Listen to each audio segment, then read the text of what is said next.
Hello, everyone, and welcome to our Three Mystics at a Round Table. And here we are again in February 2026. Can you believe it? It's like, wow, where is the time going? And as Gary and I were talking earlier, wow, has the energy shifted a lot in 2026? What is going on? So that's really interesting. But welcome, Gary and Sally from Soul Explorers podcast to start out today before we get into our topic of what is a mystic. And we're all kind of excited to talk about this or eager to talk about it because I was thinking, wow, we're named three mystics, but what does that mean? And people are going, what does it mean to be a mystic? So we're going to talk about that subject and pull some information out from spirit regarding that. But let's take a few minutes because we haven't talked about this. I want to learn more about your Soul Explorers podcast, how that started, and how's it going? And I'll jump in there with some questions when it feels appropriate. So, who would like to start the conversation? Well, I'll start off briefly because there's a little bit of a backstory.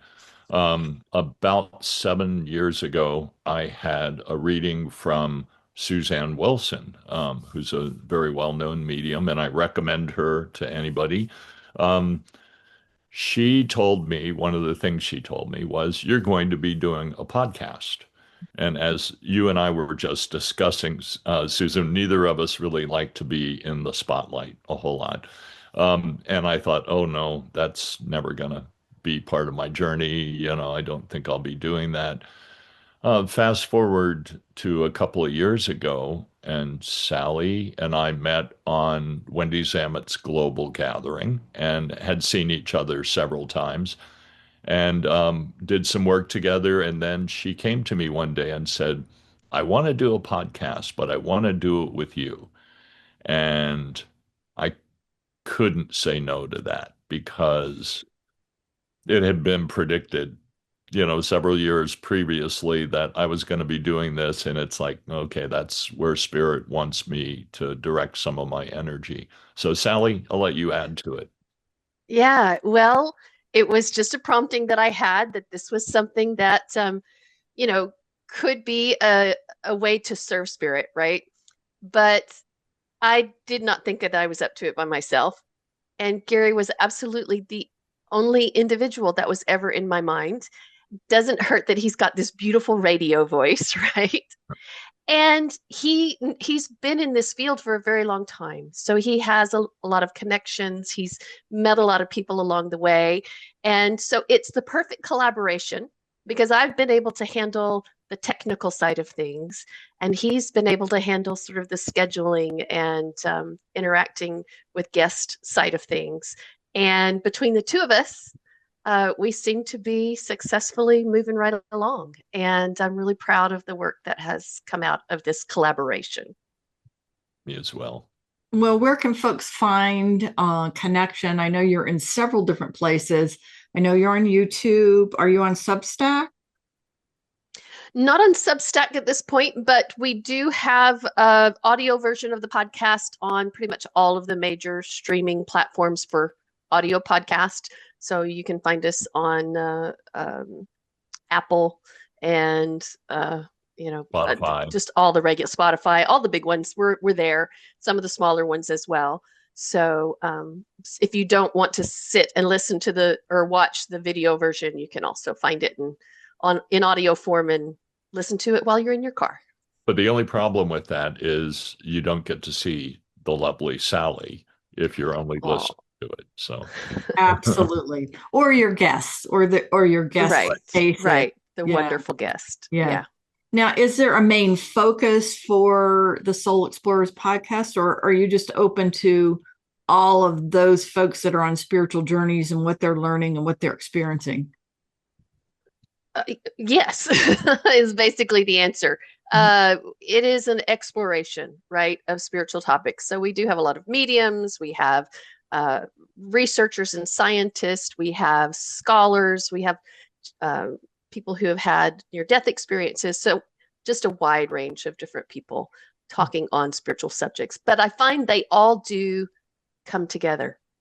There's overlap no matter what. with what the end message usually turns out to be. Has there been for either of you, a big aha with interviewing someone of something new you've learned or something that, you've stepped back and said, wow, isn't that interesting? Yeah, has there been something, an aha that has happened in this experiences in this podcast? Go ahead, Gary.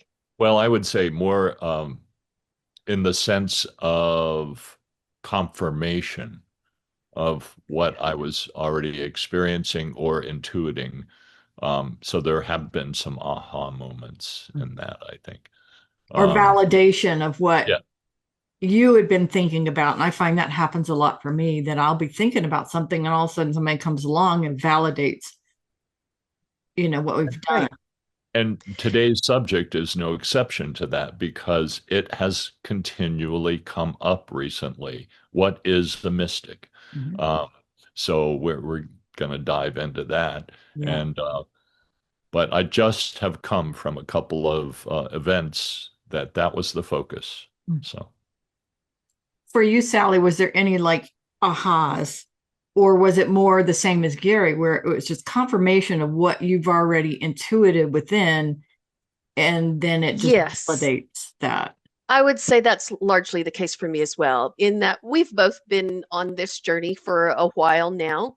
And even if we haven't, for me, of course, a lot of it has been in the last, 13, 14 years. I still have had, experiences throughout my life that have also built up to what my understanding is now, or my current level of ignorance, as I like to also say. However, I have also found that, I will often maybe slightly disagree with a guest, which is perfectly fine, because it's still all pointing to the same thing, right? And so, there's not necessarily a need for agreement. There's just different experiences. And it's where those experiences overlap to me that are really interesting. and Yeah. I would say Go ahead. I'm sorry. I just wanted to add, encourage people to come check out some of the videos. There's 2 years, more than 2 years worth of episodes there now. And we put one out every 2 weeks. So join us. We'd love to have you, and be sure and click that thumbs up and subscribe. Leave a comment. Yes. Yeah, leave a comment. So that helps us. So Leaving a comment helps your algorithm Yes. for people to find it and that kind of thing. Yes. Very, very cool. Exactly. Very cool. All right. So you ready to dig into the topic of what is a mystic? Whenever I do these, I'm always up in the middle of the night. My brain seems to be going in the middle of the night, thinking about, what our topic is. And, I had two topics ready for today. And so I finally sort of went in and checked in with my inner world, and they said, mystic, talk about mystics. And it must be something that is important to come up at this time, of what is a mystic. So who wants to go first in tackling this topic? Well, Gary's actually been in a lot of discussions about this lately. So, Gary, I think you should go first. okay. So what is a mystic? A mystic is someone who is aligning themselves with source, with God, if you want to call it God. I tend to not use that word as much because people bring up an image immediately of what that is. And if you have an image of God, that's not it. So we can be pretty sure of that. But it's the source of all life, all existence. And a mystic then incorporating that into their life moves in a different way in the world. And we often think of a mystic as being on a mountaintop in a cave somewhere or in a cabin, away from the world. But I think that era, which had its time and place, is over. I think that Now it's the mystic in the marketplace because we have to take that presence into the world. And I'd add one more thing. A mystic will never tell you they're a mystic. That's just not something they think. That would be ego to say, well, I'm a mystic because it can set you apart from the masses. And a mystic is not apart from the masses. They are, if anything, more integrated with life and people. So, Sally? Yeah, go ahead, Yeah, Sally. so that last phrase, excuse me, that last phrase was very much what I was thinking about when Susan brought up this topic. For me, a mystic is somebody who explores and interacts with worlds beyond the physical while still recognizing that the physical world is inextricably connected to those other experiences. And so it's somebody who is willing to really dip their toes into the nature of reality and what our experience in these realities are, and also who allows those experiences to transform them in some meaningful way. Right. So that's my best definition that I've come up with so far. Very good. And I think both of those are really great aspects of what it means to be a mystic, because I think there's not one all-encompassing definition, but I think as you explore consciousness and those realities beyond, like how did you say that? What you don't know, when we were talking about, we don't know everything, but how did Yes, you in my say that? current level of ignorance. My current level of ignorance. Yeah, exactly. What kept coming up for me in the middle of the night last night was that Rumi quote, which was, I searched for God and found myself. I searched for myself and I found God. And so to me, that totally defines what a mystic is, that wanting to know source, divine source, at such a deep level that you let go of what is keeping you from finding that, if that makes sense, to find that connection, which always leads back to the divinity within. Right. That there is only God and exists in all things. And then you start seeing it. It is also in that finding yourself, or finding myself, it's letting go of that ego identity that drives us, that pushes us, that makes us, we do the things we do because we're searching for love in the outer world, and yet it's always been within the inner world, and so once you figure out or realize that a mystic is someone who's going into the depths of the oneness or the fullness of divine source, and sitting and being with that and allowing it to transform instead of our minds and our egos trying to transform us. Yeah. I hope I explained it right. And then I think living from that space Mm-hmm. in all their interactions, it's not a pastime that you do when you have a little bit of free time. Oh, I'll be a mystic now. No, it's you live from that knowing that arises within you. So Yeah, and that's a good point, because knowing isn't always well,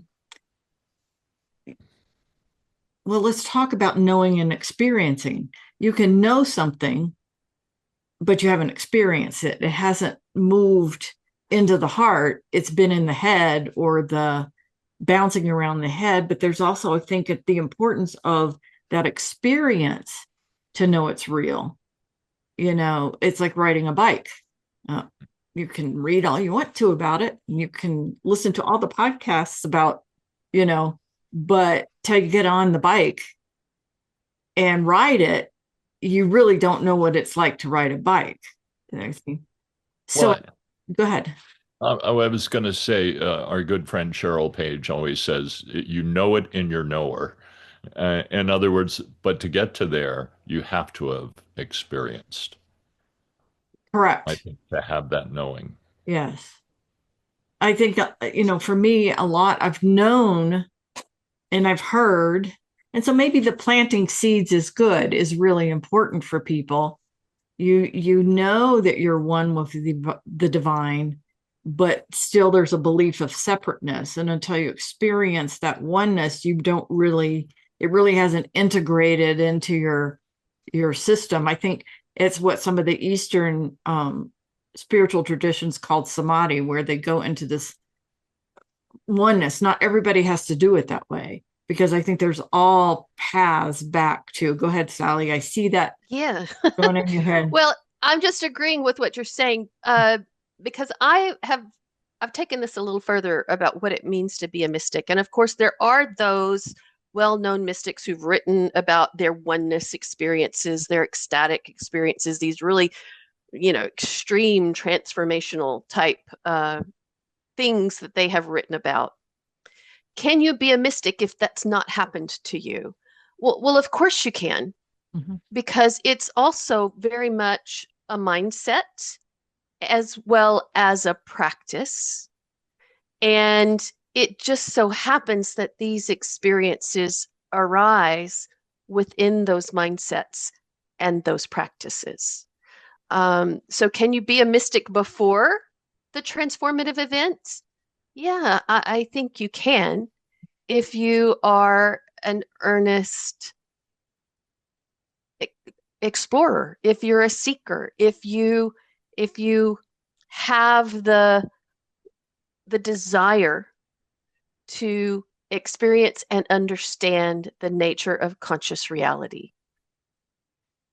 So, that said, I've had a few experiences, nothing like, say, Saint Bernadette, maybe, or Saint Teresa, who've, written about some of their ecstatic type experiences. Maybe not something to that level.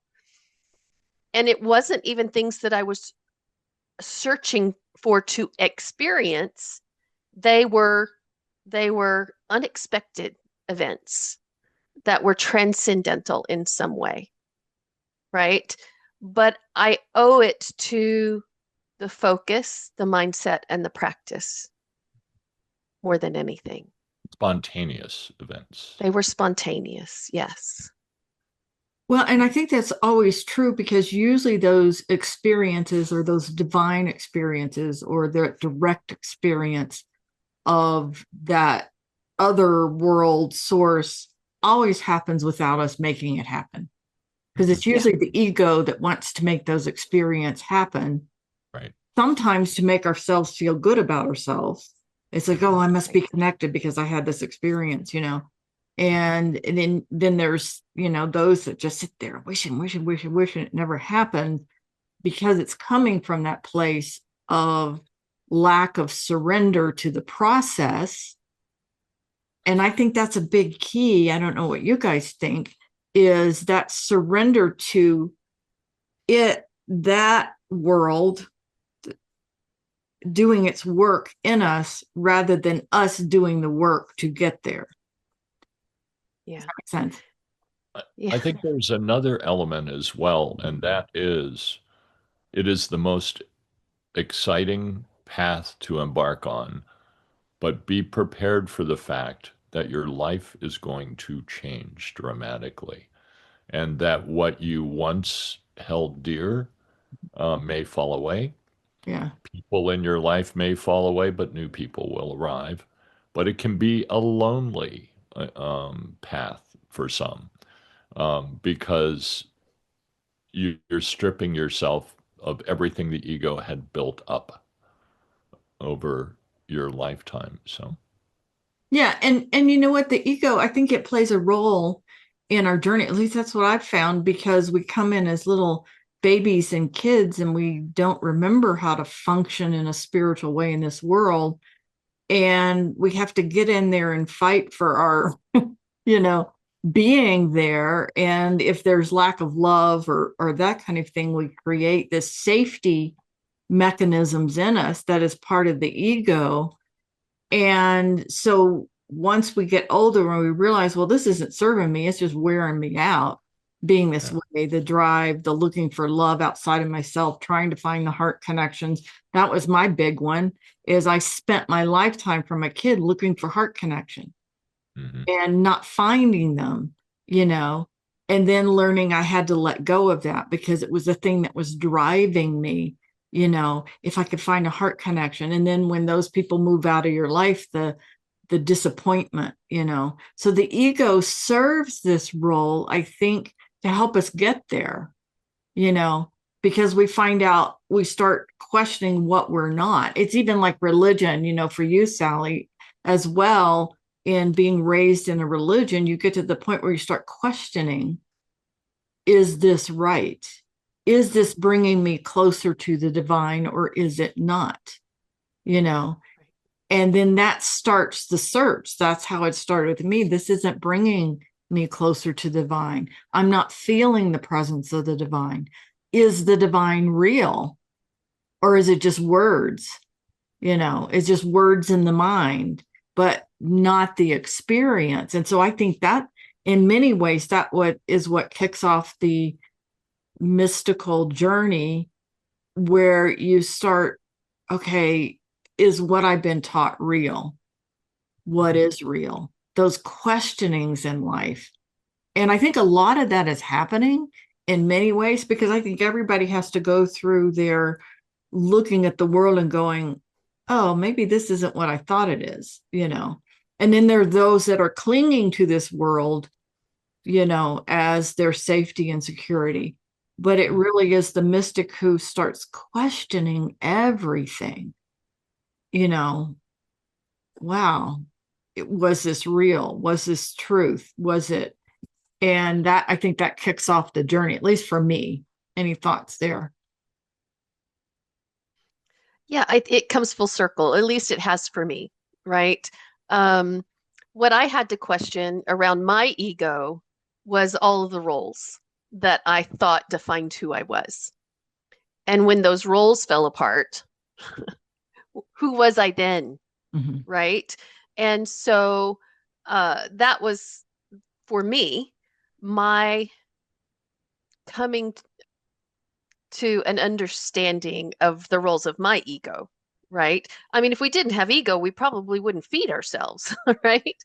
We need to care enough to take care of our bodies and to, move through the world in meaningful ways. And some of that requires ego to do it.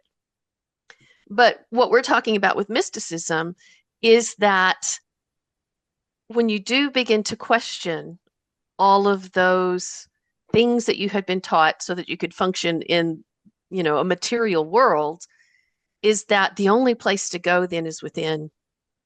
You start finding that what you're searching for is not outside of yourself. And so that goes back to your Rumi quote, right? And the wisdom of the ages that has always said things like the kingdom of heaven is within. So I had to learn how to love the I am part of myself, just that observer, how to love that child before ego placed its own labels on itself. And that for me has made all the difference. I'd add a couple of things. A mystic may not be part of an organization, and in fact, oftentimes shuns organizations, but they can be within a religious organization, certainly. And the other thing is, I wanted to emphasize what Sally said. The ego, I mean, there are many out there that say you have to kill off the ego. Well, if you kill off the ego, then you're not on the planet anymore. I mean, for the most part, we have to keep it in its lane. That's the real goal, is to keep the ego for what that function benefits us, but not let it take total control.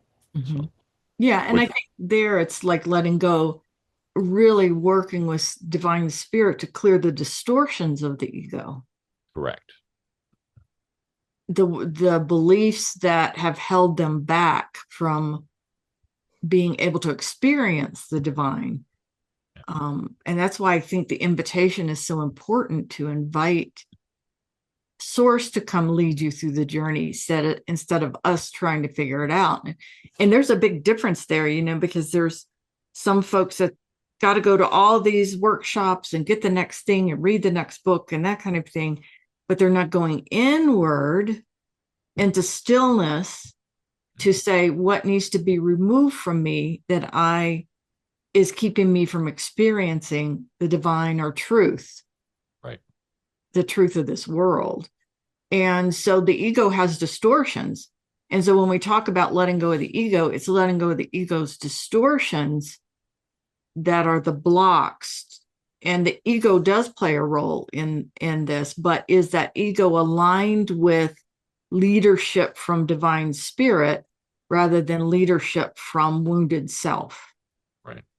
And there is a place, I think, in the journey for, like you said, reading all the books. I mean, I certainly Yes. went through a huge phase of that. Mhm. And because that was part of what built me to look deeper.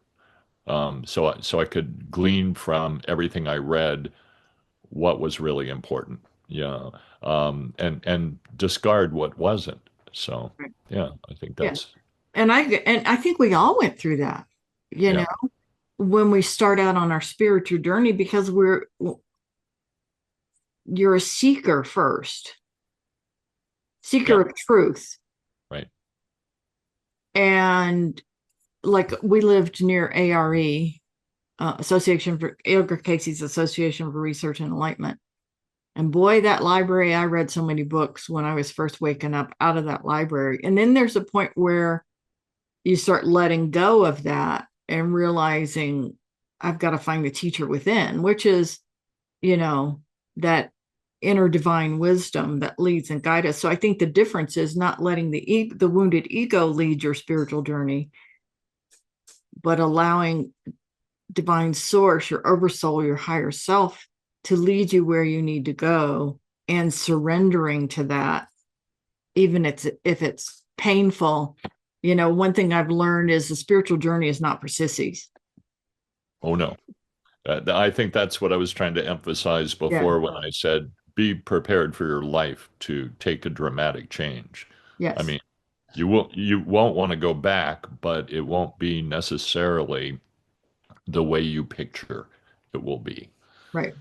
So, but I have a question for both of you. So, do you think all mystics are mediums, or all mediums are mystics? You can go, Sally, on that one. Well, Gary and I actually had a very, I didn't really answer it for him, but he's brought this question up to me, and I did think about it a little bit. And I think you can be both, or you can be just one. So not all mediums are mystics, for sure. There's a certain number of mediums who definitely have good, clear connections, but they don't necessarily go further beyond that into understanding of, the nature of existence and consciousness and our place in it.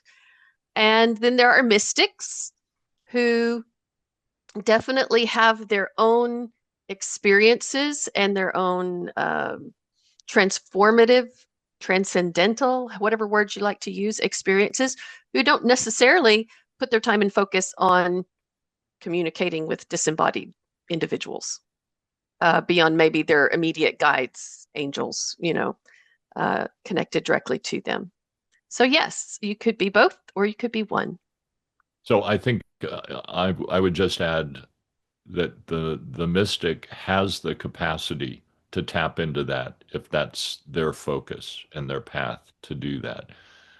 Whereas not all mediums, in my experience, are walking the mystical path.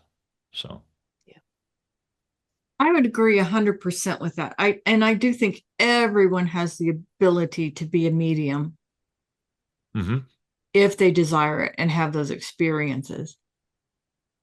it's easy on the spiritual journey to get stuck in one path that has the bells and whistles. Oh, I can bring through someone. And so it feeds their need to be to serve, and it takes a while for them to move past. Does that make sense? I used to always say, I loved Edgar Casey and he helped me on my path, but then there's people that become Caseyites. Right. The whole world evolves around the Casey readings and not moving beyond them. It's the same thing with religion. I find God in this, and so I can't move and find God outside of that, or outside of the no trespassing sign. I think it can happen depending on the distortions of the ego, that someone can get stuck at a certain level of, oh, I'm a medium and this fulfills my life and this is all I need to do, without going beyond that and saying, is this all there is? And if the divine is beyond concept roles, and which is a hard thing, to be honest, to let go of, when you've found service and your persona has found in service to helping others, and then as a mystic you're being asked to let go of that. That's where it becomes not for sissies, because you've built this, I'm serving humanity, I'm helping people, this is what we're supposed to do. And when you bump up the divine and it says, well, no, we're going to take you a little further, and you've got to let go of that. Talk about a conniption fit within me, because I thought I was doing it right. And I was, because it was a training ground. And so when you look at mediumship as a training ground to take you further rather than getting stuck there, that's what the mystic is willing to do, even though it's painful to let go of those parts of yourself that you thought was serving the divine, and it was part of who you were to fulfill a need for love within your own journey. Did I explain that correctly? Yes. I think so. Yeah. I think we have to be, it's very subtle, and we have to be careful that whatever role we're functioning in Mhm. doesn't feed the spiritual ego, Mhm. because it's the ego kind of hidden, kind of peeking around the corner, but Yeah. it's there. And so we have to be honest with ourselves. It requires very, very profound honesty with yourself Right. to Yeah. not allow the spiritual ego to take control, because it's just a subtler form of the big ego we all know is possible. But yeah, go ahead, Sally. I was just going to say, for me, mediumship is a skill set. And like other skill sets, it can be practiced, it can be learned, it can be developed. Whereas being a mystic is a mindset, and it's a way of living. And it's a curiosity about the nature of reality, and like you say, the divine, and our place within that divine reality. Um, and so, yeah, there are things that mystics come to that mediums who are not of a mystical mindset will never come to. Um, and that's okay. Well, there is a place, for both in the experience, right? Not everybody is here on earth to be a mystic in this lifetime. Right. It's For me, it's a lot of fun. I really, really am enthusiastic about the potential for expansion and the amazing and unexpected things that that brings, as well as it helping me to have a healthy ego as opposed to a wounded one. Mhm. And I think it's all in perfect design, because the whole goal of us coming into the material world is to come to know ourselves and the divine that is within us and that is us, which the religions would freak out about, oh, we can't ever measure up to, and yet it's all us. And it's in perfect design, because how can you come to know who you are without experiencing the opposite? Right. Right. And so even going through the ego journey, the wounded ego journey, is really quite brilliant in reality, because you learn how to protect yourself in a world that's unloving, unkind, or not connected with the divine, and you use those to put up safety measures. And then you start saying, well, maybe I can undo that now. Maybe I don't have to live that way now, because it's not brought peace and joy and comfort. So let's go look for what does that, instead of all the striving, the making happen, the trying to make yourself feel good about yourself. And so it's all in perfect design, for those folks who have studied the Sophia, which is, part of, or a essence of the divine. And I think the Gnostics believe that, where she wanted to know the divine, and all of this happened out of her longing to know, and traveling into the material world and being separate and finding the way back is so that you know. And so the mystic is the one who wants to know. It's that Sophia within, that says, can I hold the fullness of the divine within me, the fullness of love within me, and the frequency to find my way back, instead of getting lost in the separation and getting lost in the ego and the material world, and seeing that as divinity itself. The divinity does exist within it, but it's not in its fullness, if that makes sense. Yeah.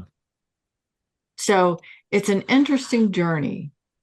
And again, I always say it's not for sissies, because, just when you think you've got it all figured out, you haven't. There's another, you hit a ceiling of understanding, and you keep bumping up against there, and there's got to be more. There's got to be more, I would add, there's always more.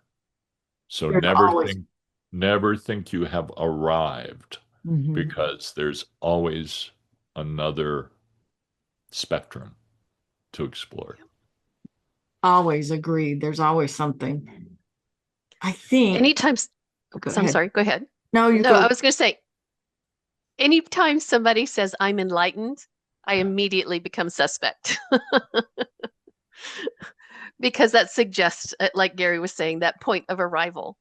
And even after this life, after this physical experience, we will continue to expand and explore and learn more and experience more and enter new realms along the way.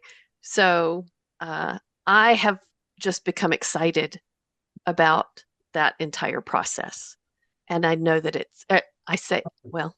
I'm going to use the word I know as much as I can know in my current state, that's what we have in front of us, is this endless increase in knowledge and understanding and experience. And I would add something else, because didn't want to I don't want it to have the appearance of a fear element when we say your life's going to change, but it is. Um, when you embark on the path of a mystic, if you want to call it that, um, you are doing the work that is preparing you for when you do transition to have a greater understanding and have created a whole lot more growth in your life, because it can initially come on and be overwhelming to the dismissal of everyday life, but eventually you have to balance the two. You have to live in the world as a mystic, not I'm a mystic separate from the world. So I think that's an important point for the viewers to keep in mind. It's nothing to be fearful about. There is some work involved, and the work is finding that balance where you have one foot in the spiritual, mystical side of life and one foot in the present day reality, what we call the real world, which that's questionable. So Right. anyway, just Well, wanted to make. yeah, and I think the other thing too is what I call the void. Once you heal the distortions of who you thought you were, well, if I'm not that, if I was holding on to that and clinging to love through that, and if I have to let go of that, then who am I? And you will go through this whole void and integration period of not knowing who you are, not knowing what you're here to serve, not knowing which voice to listen to, because the old voice that you've so neatly crafted will come up and say, I've got to find a safer place. Let's go back to the old. Or you just sit in the void. And that brings us back to something we've discussed before, and I think it might have just slipped out of my head. What was it? Yeah, it did. Okay, it'll come back. Let's catch it and send it back. But the void is a very real thing, or very real. You remembered. Yes, dark night of the soul. Mm-hmm. That the void is often the dark night of the soul part of the journey. Right. And that's where the old is crumbling away and the new is finding its footing. Right.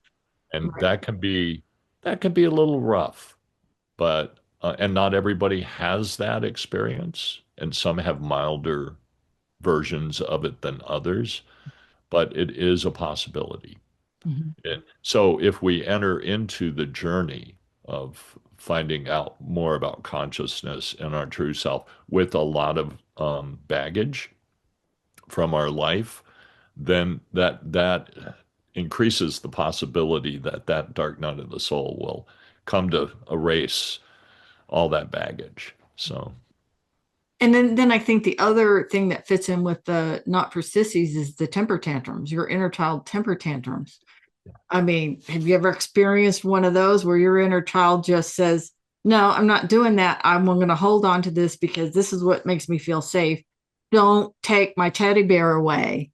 And I think sometimes the ego is like a teddy bear. We're holding on to it so tight because it's kept us safe. And when we're asked to relinquish that part that's keeping us safe, boy, the inner child temper tantrums that can come up over, I got to let go of that. And that one's really hard. It's not for sissies. So, Sally, you laughed at that. So I'm assuming That's you've because experienced the temper tantrums. since I was a child, I've been accused of being hard-headed. And that's because I hold on to stuff. I'm the first to admit it. So yes, I've thrown a lot of spiritual temper tantrums over the course of my life, and it has, of course, slowed me down. But at the same time, I think about what aspect of me that tends to hold on to stuff. What is the reverse of that? What strength does it also provide for me? Right? That just I call it grit. When my parents would try to punish me for whatever infraction I had done as a child, I would generally grit my teeth and just take whatever that punishment happened to be. And so there's the helpful aspect to that part of my personality, and then there's the more challenging aspect to that part of my personality, and we all have those things, right? I don't think of Gary as being a person that has thrown a lot of temper tantrums. He's just easygoing, right? And so there's both the good side and the challenging aspect of that for him, right? But we certainly learn, really important lessons from those aspects of ourselves as well. Yeah. And I think for Gary, his lessons may be in other ways. It's like Right. becoming a phoenix where his house burns down and he's got to work through Right. that and the frustrations, I'm sure, of how do I stay centered and how do I stay in my alignment in the midst of dramatic things happening, like a house burning down and losing everything that you had and losing your pets, which are really, really hard. And Yeah. then the resistance that comes up to that, because, even our pets can be our safety and security. How many times have I talked to people that say, I love my pets more than I love people? Because they give me unconditional love. And so that's where they were finding their safety and security in that love. Even if it's just a little bit, it's still something that you have to grieve and let go of, you know. For me, a big one recently was, one of the things that I guess my persona, ego self loved was entrepreneurship, making things happen. What can I make happen? And then being asked to let go of that part of yourself that brought you joy in this world throws you into a bit of a temper tantrum because it was the one thing you were holding on to that I'm good at that, I'm good at making things happen. I'm good at manipulating third dimensional world and manifesting in that world. And then you got to let go of that, which was a safety and security thing around money. Mhm. And then having that addressed and then throwing a temper tantrum around, oh, you mean I just need to allow my frequency to bring in what I need instead of me making it happen? That's a hard one. But I think you find when you get beyond the temper tantrum, Mhm. what breaks through on the other side is so much greater than what you were holding on to. Absolutely. So, Absolutely. You don't have to strive and work, and right. you just have to be, which takes us to someone who feels they're a mystic or has that drive. How do you enhance that? For me, it's stillness. Yeah. It's going in and sitting, even if it's in your imagination, with divine source and surrendering to it to lead and guide you rather than you needing to figure it out. Because I always say we can't figure our way out of a paper. We humans, we just can't figure our way out of a paper bag. We're stuck there. And it really is that juxtaposition of I'm doing it to I'm allowing it to be done and lead and done to me. And that even means allowing that divine source, not the human self and persona, to lead and guide you in life and following it rather than what our will is and what we think needs to happen. So, what are your thoughts around if someone feels they're a mystic, where do they go next? Or do they not go? I think it's in the surrender. It is in the surrender. And I would like to say something about that because the trap of the mystic is I know. And you have to take, with some maturity, you take all of that I know with a grain of salt because what you know may change tomorrow and will expand as time goes on. So everything is tentative. This is my understanding at this point on my journey. I think it's really, really important to maintain that mindset. This is where I am right now, but that could be revised tomorrow. And acceptance of where people are on their journey. Exactly, because that No constant judgment, change. because we were there once. Yeah. We stood in that same spot yes. Yeah, once before. absolutely. But it's a journey worth taking because your life will never be the same. It'll become magic in a way. I'm using that word lightly, but it makes life magical. And then you begin to start seeing the synchronicities in life, and it becomes this amazing adventure every day. So, Well, I often think the divine leaves us clues, whether we're awake or not, or connected or not. It's always left us clues. mhm. At least it has for me. You know, this whole concept of looking into your own mirror, which a lot of people are talking about, the reflection of the world back to you. When I first had my spiritual awakening and Milton and I came together, it was through a little newspaper that we called The Mirror, reflecting the good news of Central Florida, is what it was called, The Mirror. And just those little clues along the way, it's been leaving you breadcrumbs.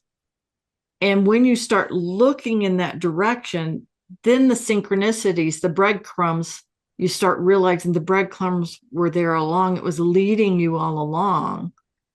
And which takes us back to who's leading the show. Is it my higher divine self leading me, or is it me, my ego leading me? And that's the mystic, is the switch between, I want to go on the path where that leads me because it knows me better than my wounded ego self leading me through this journey. And I think in the mystical journey, that's the big difference, that switch of, will I surrender to something that knows me and created me as I am and as it is, and let it lead and guide me, rather than the smallness of who I am in this human body and in this world that we're navigating. And going back to what you were talking about, having a big traumatic event in your life, like your house burning down, Mhm. can be a catapult Mhm. into greater understanding if you don't fall victim to victimhood, which is a human response. And we're conditioned to, oh, I'm the victim. This happened to me. Um, so it can be a catapult into even deeper understanding. And as one of my great teachers in life always said, just keep putting one foot in front of the other, no matter what, keep moving forward. And that was the stance I took in my experience last year, um, to continue doing what I'm doing, continue to try and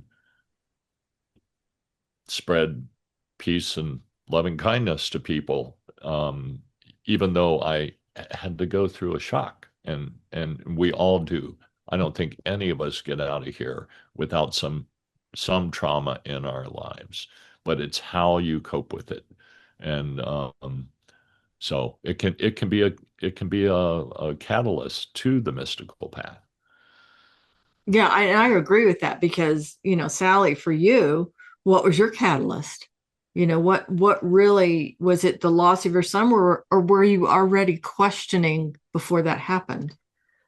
I I have questioned my whole life, but it was absolutely my son's transition that became the crucible Hmm. for really having, again, I've said the words many times, that need to know. I had a Whereas before the need to know was this kind of side curiosity that I had. It was suddenly really central to my continued existence, really, at that time. You were asking earlier, though, about what process do you do, and you had said, Susan, that you go into the silence, and I think that's key. That's a really important statement. Every mystic historically throughout time has had some practice that allowed them to quiet their mind, to go within, to perceive from a kind of an open space so that they could become more aware of more subtle information, more subtle contact, uh, to become receptive. And it doesn't really matter what that process is, as long as you have some process, right? For me, it's meditation. I will say it, just flat out. Meditation is the thing that gets me there. For others, it might be some devotional process that they learned in church or whatever other religion that they, were raised in or found themselves in. It could be your urge to go out into nature and commune with the physical 3D world, on that level, and find that it opens you to something further. There's so many ways you can do it, but there's almost without fail some process that allows you to re-enter over and over and over again. And that's when those surprising things happen. For me, if I can add to that, is the breath. Mm-hmm. Yeah. The breath is so important. And is it God breathing you or you breathing God? Do you know? The eternal question. The eternal question. Uh-huh. And just the intention is what sets things into motion. And I would say, what do you guys think? The questioning of life as it is. I think a lot of us on our spiritual journey, we go through the whole path of going down the conspiracy theory and start questioning everything, and then we let go of that because you go, oh, that's still all third dimensional stuff. That's not what I want to hang on to and where I want to focus. But a lot of people can get stuck there, in the conspiracy theories of what's happening on the planet. And is this true? And is this, we're in the middle of that right now, with what's in the news and that kind of thing. And, oh, I've got to figure all this out. Or you can say, that third dimensional crap, that's not where I want to put my focus. I want to put my focus in my own holding the frequency of the divine within. So that changes in the world, not my words, not what I'm fighting against, but my stillness. And the stillness cannot come until you clear the distortions. Right. And then ultimately, that meditation or prayer or whatever label we want to put on it, instead of an act that we just sit down and do for 15 minutes, ultimately becomes the way you move in the world. So your life becomes the prayer. Your life becomes the meditation. And that is a huge breakthrough. Yeah, I agree. And I always know, and sorry, guys, I have the tendency to rock. I don't know if you noticed that when I'm sitting here. And it's because your body is in alignment with your breath. And your body become this, whatever works in your body, just through the feel in your body. So the body plays an important role in your connection as well, because the whole goal of this journey as a mystic is to bring divine spirit into the physical world so that divine spirit can see through you. It sees the world through you, but if we're blocked, it can't see the world through us. It's experiencing itself through your own eyes, through which is you. Right. That's why in my definition of what it means to be a mystic, I had to include the physical 3D world as not separate from that greater experience. The fullness is all here. Yeah. The fullness of the expression of divine source that needs nothing, that is all that is omnipotent, omniscient, omnipresent, exists here. It's just our ability to see it. And the mystic is the one that wants to remove the scales off and the illusions off, so it experiences and brings it down into the planet. And that is what is going to change the world. Not our protests, not our fighting against, not our wanting it to be different, not the, marching and all that kind of stuff. it's bringing the fullness of the divine within and a willing to go through the not for sissies process to hold that within our being. Go ahead, Gary. That brings to mind, I was listening to someone the other night talking about, how can I change the world because my time here is running shorter, and I finally stopped her and said, you can only change yourself. You can't change the world. But that in itself has a profound outcome in the world.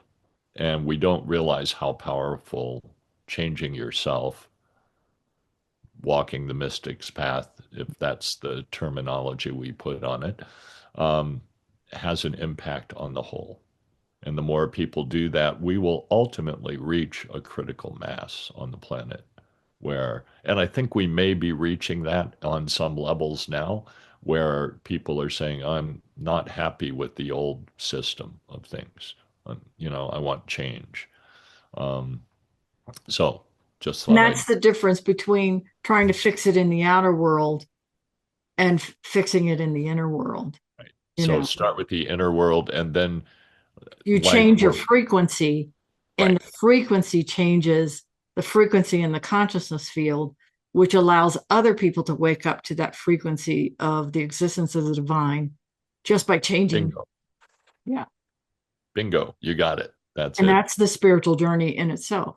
And it's like that message that Mother Mary gave me, which, maybe I didn't understand it as well as I understand it now, about you are the miracle you have been seeking, and you are the heart you want to find, and you are God's gift to the world. You have been created as divine. That's who you are. You are my heart. I am yours. There is nothing separating the two. You are my beloved child. My gift to you is the big you, not the little ego you. It is the divine self you is who you're looking for. I've often thought I was going to write a book looking for God, and he wasn't where I thought he'd be. Right. And then finding Mother Mary, and I wasn't even looking.